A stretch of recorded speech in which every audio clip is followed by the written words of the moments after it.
C'est un moment où on peut se retrouver entre chrétiens, où on peut faire vivre notre foi et où on peut se rendre compte qu'on n'est pas tout seul dans notre foi à 4-5 paumés dans notre village.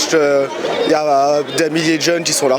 Et donc le Hope Happening, c'est une espérance pour chaque jeune au niveau de son chemin de foi. On va parler de comment chez eux ça se passe, parce que du coup on vient à chacun des endroits différents. Au niveau de ta foi, est-ce que ça a de l'importance au niveau de ta foi? Tu as parlé tout à l'heure justement de ça.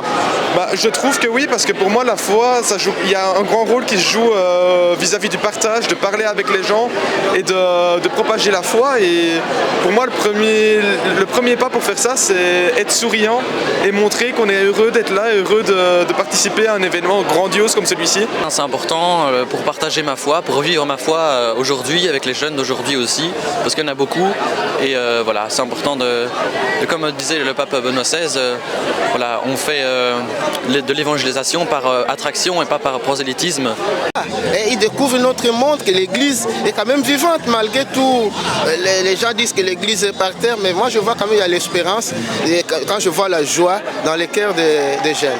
Et du coup quand je reviens en paroisse, je suis revigorée en fait d'énergie avec ces événements comme le Hope Happening.